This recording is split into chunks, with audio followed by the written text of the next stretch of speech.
Hello everyone, welcome to my YouTube channel. आशा करता हूँ आप सभी स्वस्थ होंगे। तो आज हम अपने कंप्यूटर के कुछ नेक्स्ट क्वेश्चन डिस्कस कर लेते हैं।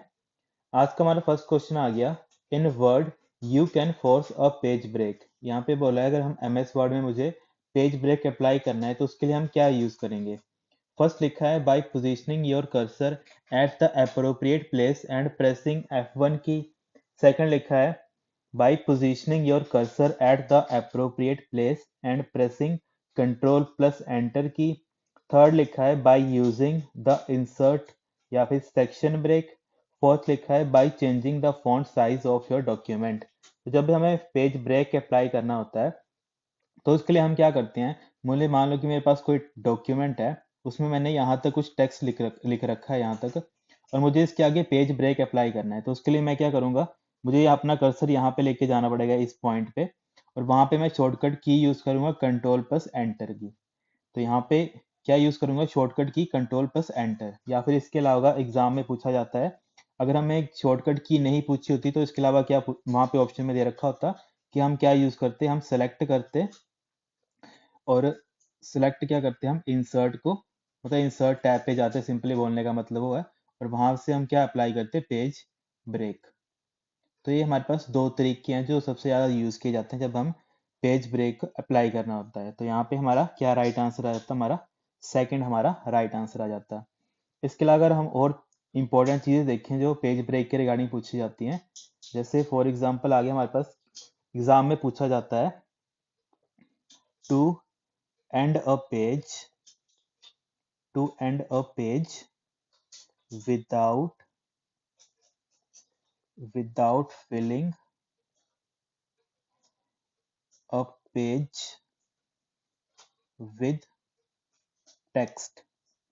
यहाँ पे एग्जाम में भी लिखा होता है कि to end a page without filling a page with text. इसका बोलने का मतलब है, मान लो कि मेरे एक ऐसा डॉक्यूमेंट पेज ओपन है उसमें एमएस वर्ड में, और मैंने एक्स मतलब यहाँ मान लो कि मैंने यहाँ तक क्या किया, अपना कंटेंट लिख दिया है। इतनी जगह पे मैंने अपना कंटेंट लिख दिया है, और इसके आगे जितना भी चीज़ है उसको मुझे ब्लैंक रखना है।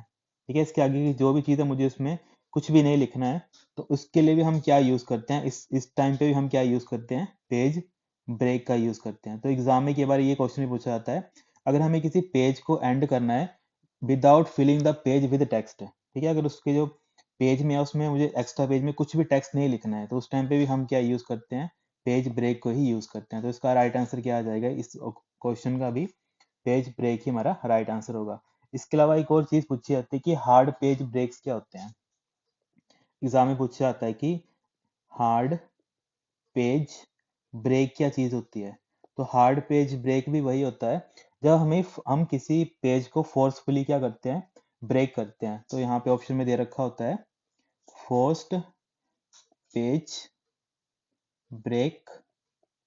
ठीक है, या फर्स्ट पेज ब्रेक, या फिर इसको हम क्या बोलते हैं, हार्ड पेज ब्रेक। तो ऑप्शन में ये दे रखा होता है वहां पे। तो ये क्वेश्चन भी काफी बार एग्जाम में पूछा गया है कि हार्ड पेज ब्रेक किसको बोलते हैं, जब हम फोर्सफुली पेज को ब्रेक करते हैं उसको भी हम क्या बोलते हैं, हार्ड पेज ब्रेक बोलते हैं। इसके अलावा एक और एग्जाम में इसी के रिगार्डिंग क्वेश्चन पूछा जाता है पेज ब्रेक का ही, कि अगर हमें मान लो कि जो हमारा चैप्टर है उसको नए पेज से स्टार्ट करना है। अब फॉर एग्जाम्पल कोई एक ऑथर है, उसको राइट करना है, उसकी बुक का मान लो चैप्टर नंबर 1 है, वो इतने इतने टेक्स्ट में खत्म हो गया। ठीक है, यहाँ तक उसका चैप्टर खत्म हो गया। तो वो चाहता है कि जो मेरा उसका अगला चैप्टर है, मान लो चैप्टर जो उसका सेकंड है, वो नेक्स्ट पेज से स्टार्ट हो, और इसके आगे जितना भी एम्प्टी स्पेस बच गया है पेज का, वहां पे कुछ भी ना लिखा जाए। मान लो इतना इतना जगह है, यहाँ पे कोई भी टेक्स्ट ना आए। जैसे होता है ना कि अपन बुक्स परचेज करते हैं, वहां पे चैप्टर फर्स्ट खत्म हो जाता है, उसके बाद नेक्स्ट पेज से ही चैप्टर सेकंड स्टार्ट होता है, और जो चैप्टर 1 का जो एक्स्ट्रा स्पेस बच गया होता है वहां पे कुछ भी नहीं लिखा होता है। तो उस टाइम पे भी ऑथर ने क्या अप्लाई किया होता है, पेज ब्रेक को ही अप्लाई किया होता है। तो ये तीन चार चीज यहाँ जो एग्जाम में पूछी जाती हैं। तो यहाँ पे सिंपली क्वेश्चन आएगा, अगर इसका आएगा कि अगर हमें टू स्टार्ट, इसका सिंपल क्वेश्चन आता है to start a chapter on new page, on new page, तब भी हम क्या यूज करते हैं, वहां पे फिल इन द ब्लैंक्स में आता है, तब भी हम यूज करते हैं पेज ब्रेक को यूज करते हैं। तो ये तीन चार चीजें हैं जो एग्जाम में काफी बार पूछी जाती हैं। इसके बाद जैसे यहाँ पे दे रखो वर्ड दे रखा है ना, वर्ड का हम कुछ चीजें देख लेते हैं। वर्ड एक्चुअल में होता क्या है, जब हम वर्ड की बात करते हैं। अब वर्ड क्या है हमारा, माइक्रोसॉफ्ट वर्ड है। वर्ड को हम क्या बोलते हैं, माइक्रोसॉफ्ट का एक प्रोडक्ट है, वो क्या है, एमएस वर्ड। अब वर्ड क्या है, एक हमारा वर्ड हमारा एक ग्राफिकल वर्ड प्रोसेसिंग प्रोग्राम है। ये काफी बार पूछा जाता है, वर्ड क्या है, एक हमारा ग्राफिकल वर्ड प्रोसेसिंग प्रोग्राम है हमारा, वर्ड प्रोसेसिंग प्रोग्राम। ठीक है, ग्राफिकल वर्ड यहाँ पे प्रोसेसिंग आएगा, प्रोसेसिंग प्रोग्राम होता है हमारा एमएस वर्ड, जिसकी हेल्प से हम क्या करते हैं, जिसकी हेल्प से यूजर क्या करता है, इसका सेकंड पॉइंट क्या आएगा, जो अलाउ करता है यूजर्स को, क्या अलाउ करता है कि हम उसमें क्या कर सकते हैं, टाइप कर सकते हैं और साथ ही साथ उसमें डॉक्यूमेंट्स को सेव कर सकते हैं, टाइप एंड सेव डॉक्यूमेंट्स। तो ये चीज़ें एमएस वर्ड की पूछी जाती हैं। इसके अलावा अगर हम एमएस वर्ड की कुछ और चीज़ें देखें, तो जैसे एमएस वर्ड का जो करंटली हमारा सीईओ है, ठीक है, चीफ एग्जीक्यूटिव ऑफिसर, सीईओ कौन है हमारा इस वक्त, अगर हम इंडिया या फिर वर्ल्ड की बात करें, तो इस टाइम पे कौन है हमारे, मिस्टर सत्या, या फिर सिंपल बोलें सत्या नडेला जी क्या है हमारे इस टाइम पे माइक्रोसॉफ्ट कंपनी के हमारे सीईओ हैं। और ये कब से बने थे, हमारे 2014 से लेकर अब तक चले ही हैं ये। इसके अलावा कंफ्यूजिंग पॉइंट एक और होता है, एग्जाम में पूछा जाता है कि हमारे प्रेसिडेंट कौन है माइक्रोसॉफ्ट इंडिया के। ठीक है, प्रेसिडेंट और सीईओ में फर्क होता है, बस ये चीज याद रखना। जो हमारे प्रेसिडेंट हैं, प्रेसिडेंट कौन है हमारे, जो हमारे इंडिया का या फिर हमारा लिखा जाता है, या फिर साउथ एशिया का, इंडिया या फिर साउथ एशिया के हमारे प्रेसिडेंट कौन है, ये एग्जाम में पूछा जाता है। तो इनका नाम क्या है, इनका नाम है पुनीत चंदोक। ठीक है, ये क्या है, हमारे प्रेसिडेंट हैं अगर हम माइक्रोसॉफ्ट की बात करें। सत्या नंडेला जी के हमारे सीईओ हैं, और जो हमारे प्रेसिडेंट कौन है हमारे, पुनीत चंदोक हमारे क्या हैं, प्रेसिडेंट हैं। इसके अलावा अगर माइक्रोसॉफ्ट की हम थोड़ी हिस्ट्री देख लें, तो माइक्रोसॉफ्ट एक्चुअल में बनाई किसने थी, अगर हम इसकी थोड़ी सी हिस्ट्री देख लेते हैं, तो सेकेंड, अगर हम माइक्रोसॉफ्ट की कुछ हिस्ट्री देख लेते हैं, तो हमें पता है जो हमारे माइक्रोसॉफ्ट है, माइक्रोसॉफ्ट किन्होंने, किन पर्सन्स ने बनाई थी मिलके, एक थे हमारे बिल गेट्स, और साथ ही साथ दूसरे पर्सन कौन थे हमारे, पॉल एलन। इन्होंने क्या बनाई थी, माइक्रोसॉफ्ट कंपनी बनाई थी। और ये कब बनाई थी हमारी, कई बार पूछ लेते हैं एग्जाम में, 4 अप्रैल 1975 में। तो ये हमारी माइक्रोसॉफ्ट इस तारीख को बन गई थी 1975 में। और उस टाइम पे सीईओ कौन थे हमारे, अब दो फ्रेंड्स थे, इन दोनों में से जो हमारे सीईओ बने थे वो कौन थे, हमारे बिल गेट्स थे। और जो ये माइक्रोसॉफ्ट नाम है, ये जो माइक्रोसॉफ्ट नेम है, वो सुजेस्ट किसने किया था, जैसे मान लो कि दो फ्रेंड्स होते हैं, उन्होंने बोला कि मुझे एक कंपनी बनानी है, उनको कंपनी का नाम नहीं सुजेस्ट हो रहा है, तो जिस पर्सन ने वो नाम सुजेस्ट किया था, वो पर्सन कौन थे, पॉल एलन थे। पॉल एलन ने बोला था कि हम रखेंगे इसका नाम माइक्रोसॉफ्ट। ठीक है, पॉल एलन ने क्या किया था, इस कंपनी का नाम सुजेस्ट किया था। और माइक्रोसॉफ्ट एक्चुअल में है क्या, ये शॉर्ट फॉर्म है जो पॉल एलन ने रखी थी। माइक्रोसॉफ्ट का पूरा नाम क्या है हमारा, micro computer, micro computer software, ये हमारा माइक्रोसॉफ्ट का पूरा नाम है। तो ये सारी चीजें हैं जो हमारे इसके रिगार्डिंग में पूछी जाती हैं। इसके अलावा पूछ लेते हैं कि जो हमारा माइक्रोसॉफ्ट है, उसने क्या क्या काम किया है। तो जो हमारा एक सिस्टम आता था अल्टेयर करके, अल्टेयर 8800, जो एक्चुअल में क्या था हमारा, फर्स्ट कमर्शियल सक्सेसफुल था।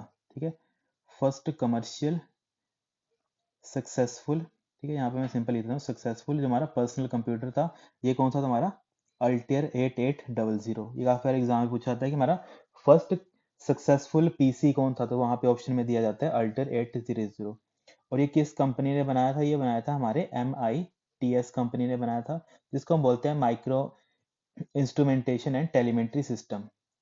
ठीक है, और इसमें एक्चुअल में इसके साथ माइक्रोसॉफ्ट का क्या लिंक है, क्योंकि जो अल्टेयर 8 इसमें जो सिस्टम है, इसमें जो लैंग्वेज यूज की गई थी, उसका नाम था लैंग्वेज का अल्टेयर बेसिक करके। तो जो अल्टेयर बेसिक जो लैंग्वेज है, वो क्या हुआ था, इनके द्वारा इंटरप्रेटर बनाया गया था, इनका माइक्रोसॉफ्ट कंपनी के द्वारा अल्टेयर बेसिक का इंटरप्रेटर बनाया गया था। तो इसका लिंक तब आता है माइक्रोसॉफ्ट के साथ।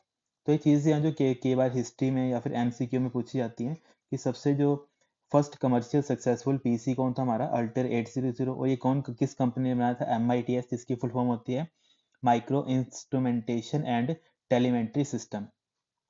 और ये इसमें माइक्रोसॉफ्ट की क्या मतलब भूमिका थी एक तरीके से, तो इन्होंने क्या किया था, अल्टेयर में अपना बेसिक लैंग्वेज से एक प्रोग्राम दिया था। सिंपली बोले तो बेसिक लैंग्वेज से अपना एक प्रोग्राम दिया था जो इस कंप्यूटर में यूज किया था। मतलब इन द सेंस सिंपली बोलें तो इन्होंने सॉफ्टवेयर दिया था, और हार्डवेयर किसका था, इस कंपनी का था, MITS का हार्डवेयर था, और माइक्रोसॉफ्ट ने अपना सॉफ्टवेयर दिया था, जिस जो सॉफ्टवेयर किस लैंग्वेज पे बना था, बेसिक लैंग्वेज के ऊपर बना था।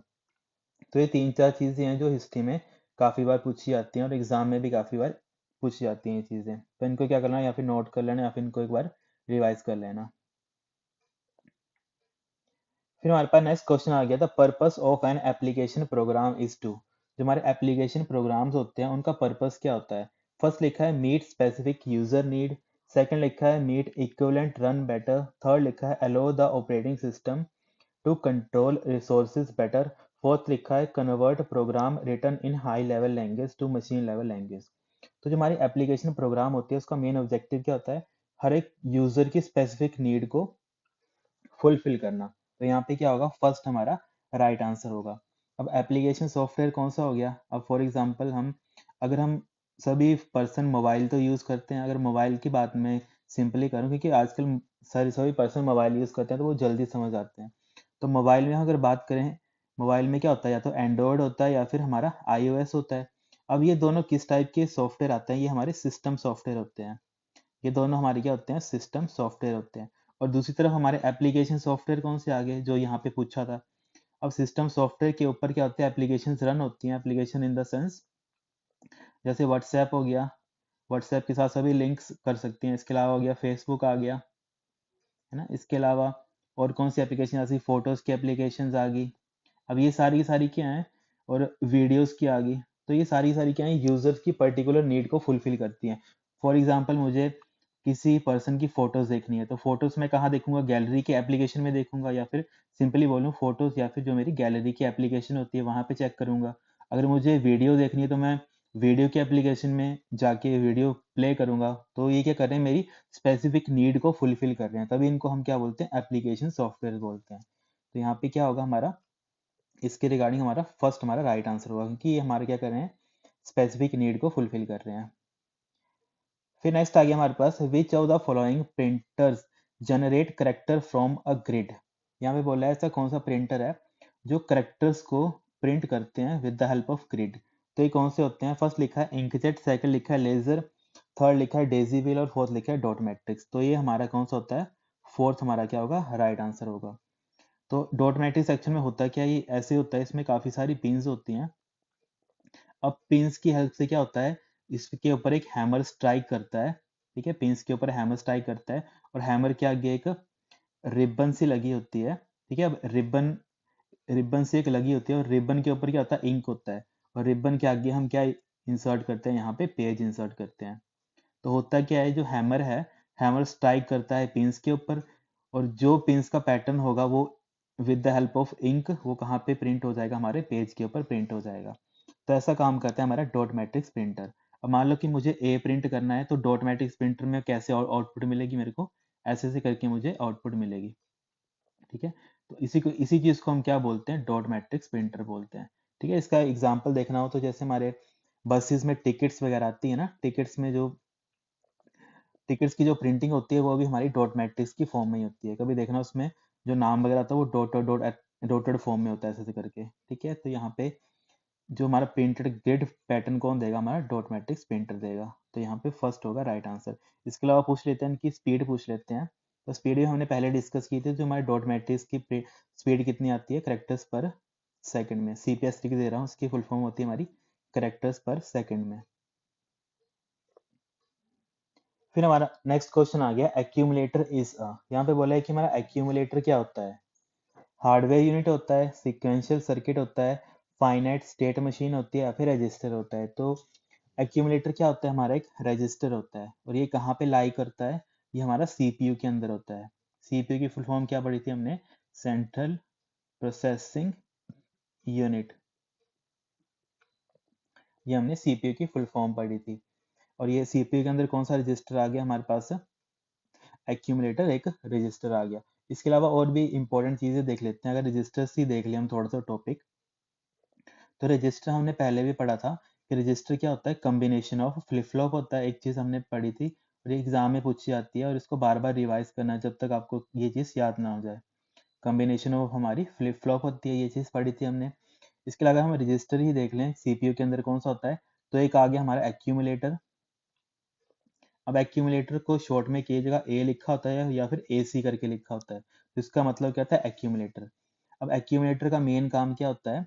इसको हम क्या बोलते हैं जब एक्यूमुलेटर की, एक तो ये क्वेश्चन आ गया एक्यूमुलेटर कहाँ प्रेजेंट होता है? सीपीयू के अंदर। या फिर एक्यूमुलेटर होता क्या है? रजिस्टर होता है। या तो पूछा होता है कि एक्यूमुलेटर क्या होता है, या फिर पूछा गया ऐसा कौन सा जनरल पर्पज रजिस्टर है जो सीपीयू में होता है। ठीक है, ऐसे आता है fill in the blanks. Is a general purpose register in computers central processing unit, या फिर सिंपल लिखूं CPU, that store intermediate results of arithmetic and logical operations. तो ये काफी बार एग्जाम में पूछा आता है कि ऐसा कौन सा रजिस्टर है जो क्या, एक तो हमारा जनरल पर्पस रजिस्टर है एक तो, इसके अलावा और क्या काम करता है? जितना भी हमारा मतलब अर्थमेटिक लॉजिक यूनिट के द्वारा कोई भी इंटरमीडिएट रिजल्ट जनरेट हो रहा हो, ठीक है, उसको भी क्या करता है? अपने अंदर स्टोर करने का काम करता है। तो ये तीन चार चीजें हैं जो हमारा एक्यूमुलेटर से क्वेश्चन जितने भी बनते हैं वो ये सारे हैं। इसके अलावा एक्यूमुलेटर के अलावा और कौन कौन से होते हैं वो भी हम एक बार देख लेते हैं। जैसे एक्यूमुलेटर के अलावा और आ जाता है हमारे पास जो एग्जाम में पूछा जाता है, उसका नाम है हमारे पास प्रोग्राम काउंटर। ये हमने पहले भी देखा था, पीसी लिख देता हूँ, इसको क्या लिखते हैं हम? Program counter. प्रोग्राम काउंटर क्या करता है ये हमने पहले भी देखा था कि ट्रैक करता है। इसका क्वेश्चन आएगा तो ऐसे आएगा, ऐसा कौन सा रजिस्टर है जो ट्रैक करता है? Track the memory address of the next instruction to be executed. तो यहाँ पे प्रोग्राम काउंटर का ये चीज पूछी जाती है कि ऐसा कौन सा रजिस्टर है जो ट्रैक करता है मेमोरी एड्रेस को कि इसके बाद कौन सी इंस्ट्रक्शन एग्जीक्यूट होगी। इसके अलावा हम देख लेते हैं, अब इंस्ट्रक्शन की बात करिए तो एक रजिस्टर आता है आईआर, जिसको हम बोलते हैं इंस्ट्रक्शन रजिस्टर। इंस्ट्रक्शन रजिस्टर क्या करता है? ये होल्ड करता है, मतलब या फिर अपने अंदर ग्रैब करके रखता है। कौन सा? Hold instructions that currently being executed. अब इसका मतलब क्या है? जो भी प्रोग्राम अभी करंटली एग्जीक्यूट हो रहा होगा, उसका जो इंस्ट्रक्शन होगा जो करंटली एग्जीक्यूट हो रही होगी, वो कौन स्टोर करेगा अपने अंदर? Instruction register. अब इसके बाद एक और इम्पोर्टेंट आता है MAR। इसको बोलते हैं मेमोरी एड्रेस, इसको शॉर्ट में देता है मेमोरी एड्रेस रजिस्टर। MAR को बोलते हैं memory address register.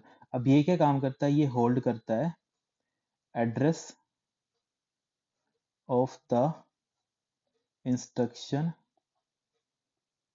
To be fetched from memory. ठीक है, ये वो एड्रेस अपने अंदर होल्ड करता है जो हमें मेमोरी से फेच करनी है।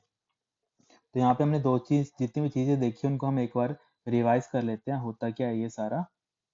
अगर हम ग्राफिकली इस चीज को समझे तो होता है कि जो भी हमारा रजिस्टर है, फॉर एग्जांपल यहाँ पे मेरा एक प्रोग्राम है, ये मेरा प्रोग्राम है, ठीक है। इस प्रोग्राम में मैं मान लो 10 इंस्ट्रक्शंस हैं, 1 2 3 4 5 करके मान लो 5 इंस्ट्रक्शंस हैं। तो जब हमारी फर्स्ट इंस्ट्रक्शन एग्जीक्यूट हो रही होगी, अब ये प्रोग्राम है, पूरा का पूरा प्रोग्राम, और प्रोग्राम के अंदर क्या होती है? सेट ऑफ इंस्ट्रक्शंस होती हैं। ये भी एग्जाम में पूछा जाता है कि program is a combination of set of instructions. अब प्रोग्राम के अंदर देखो, इस प्रोग्राम के अंदर कितने इंस्ट्रक्शंस हैं? 5 इंस्ट्रक्शंस हैं। तो जब ये प्रोग्राम एग्जीक्यूट हो रहा होगा तो इस टाइम पे हमने क्या पढ़ा था? एक तो हमने पढ़ा था एक्यूमुलेटर। एक्यूमुलेटर में क्या होगा? जितने मतलब प्लस माइनस कुछ भी होना होगा एक्यूमुलेटर के अंदर होगा। उसके अलावा हमने पढ़ा था प्रोग्राम काउंटर। प्रोग्राम काउंटर क्या करेगा? अब देखो, सबसे पहले वन एग्जीक्यूट हो रही होगी, है ना? जब वन एग्जीक्यूट हो रही होगी तो इसके बाद सेकंड इंस्ट्रक्शन ही आएगी, तो वो कौन स्टोर करेगा? Program counter. तो ये मतलब होता है प्रोग्राम काउंटर का। अब फर्स्ट तो एग्जीक्यूट हो रही है, तो सेकंड को कौन होल्ड करके रखेगा कि मतलब पहले के बाद दूसरी इंस्ट्रक्शन ही एग्जीक्यूट होगी, तो वो होल्ड करेगा हमारा प्रोग्राम काउंटर। और जो फर्स्ट इंस्ट्रक्शन है कि अभी उसको मतलब कंप्यूटर को कैसे पता कि अभी पहली इंस्ट्रक्शन का के ऊपर ही काम हो रहा है, तो इसको कौन होल्ड करेगा? Instruction register. तो इंस्ट्रक्शन रजिस्टर के ऊपर क्या होगा? वन होगा, इसके अंदर वन होगा। इसका मतलब क्या है कि जब इंस्ट्रक्शन रजिस्टर के अंदर वन है, इसका मतलब है कि वन इंस्ट्रक्शन के ऊपर अभी काम हो रहा है, और पीस प्रोग्राम काउंटर के ऊपर टू है, तो इसका मतलब है कि वन के बाद कौन सी इंस्ट्रक्शन आएगी जो एग्जीक्यूट होगी या फिर जिसके ऊपर काम होगा, वो टू होगा। तो ऐसे करके प्रोसेस बाय प्रोसेस हमारा सिस्टम अंदर ही पूरा का पूरा काम करता है। इसके अलावा हमने पढ़ा था मेमोरी एड्रेस रजिस्टर। अब मान लो कि कोई इसमें, यहाँ पे मैंने लोकेशन दे दी थी ए बी सी करके, और वो ए बी सी लोकेशन कहाँ पड़ी है? मेरी रैम के ऊपर। ठीक है, रैम के ऊपर मान लो मेरी ए बी सी लोकेशन है और इसके अंदर कोई डाटा पड़ा है। ठीक है, तो जो ए बी सी एड्रेस है उसको कौन होल्ड करेगा? M A R, memory address register क्या होल्ड करेगा? A B C address. ठीक है, तो ऐसे करके जो सारी चीजें हैं वो एग्जाम में पूछी जाती हैं। तो बस यहाँ पे जो इंपॉर्टेंट चीज़ें हैं बस ये चीज़ याद रखनी है, जो हमने जितने भी रजिस्टर पढ़े हैं उसकी थ्योरी याद करनी है। बस थ्योरी से डायरेक्टली क्वेश्चन आते हैं कॉम्पिटिटिव एग्जाम में। इसके अलावा अगर किसी चीज़ को समझना हो तो बस इस चीज़ को समझ लेना कि प्रोग्राम काउंटर क्या करता है, इंस्ट्रक्शन रजिस्टर क्या करता है, तो इनको याद करने की जरूरत नहीं पड़ेगी, या डायरेक्टली एग्जाम में याद आ जाएंगी कि प्रोग्राम काउंटर करता क्या है, कि जो नेक्स्ट इंस्ट्रक्शन है उसको होल्ड करता है। इसके अलावा इंस्ट्रक्शन रजिस्टर होता है कि जो करंटली एग्जीक्यूट हो रही होती है इंस्ट्रक्शन, उसको उसका जो एड्रेस है उसको अपने अंदर होल्ड करके रखता है, या फिर उसकी इंस्ट्रक्शंस को अपने अंदर होल्ड करके रखता है। तो ये बस तीन चार चीज़ें हैं जो एग्जाम में काफ़ी बार पूछी जाती हैं। इसके अलावा रजिस्टर में एक और चीज़ पूछी जाती है कि बिल्ट इन मेमोरी लोकेशन कौन सी होती है। ठीक है, जो एग्जाम में पूछी जाती है, जो बेसिक जो नॉर्मल एग्जाम होते हैं उनमें ये चीज़ पूछी जाती है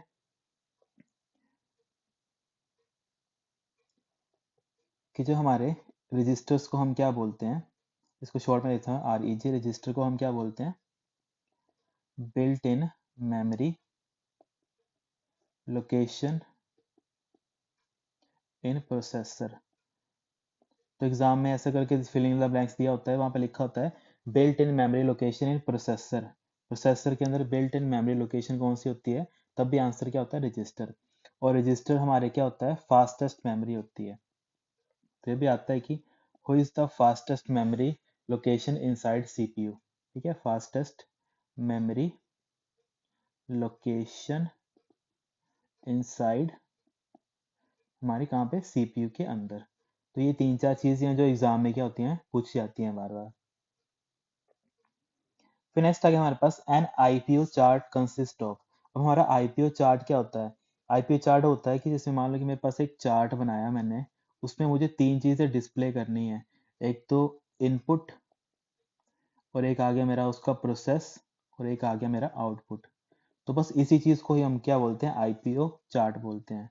ठीक है, आईपीओ, आई से stand for input, P for हमारा प्रोसेसर, ओ फॉर हमारा आउटपुट। और पर यहाँ पे क्या पूछा है कि आईपीओ चार्ट में कितने कॉलम होते हैं? देखो यहाँ पे कितने कॉलम बन रहे हैं हमारे? तीन कॉलम बन रहे हैं, एक इनपुट का, एक प्रोसेस का, और एक आउटपुट का।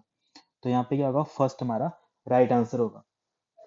अब इनपुट में होता क्या है कि मुझे कोई भी डाटा, जो डाटा मेरे अंदर सिस्टम में गया है, ठीक है, जो भी मेरा डाटा या फिर कोई भी रो चीज है जो मैंने इनपुट करी, अब किसी रो चीज के ऊपर क्या होगा? प्रोसेस होगा। ठीक है, यहाँ पे लिख देता हूँ प्रोसेस ऑन रो डाटा।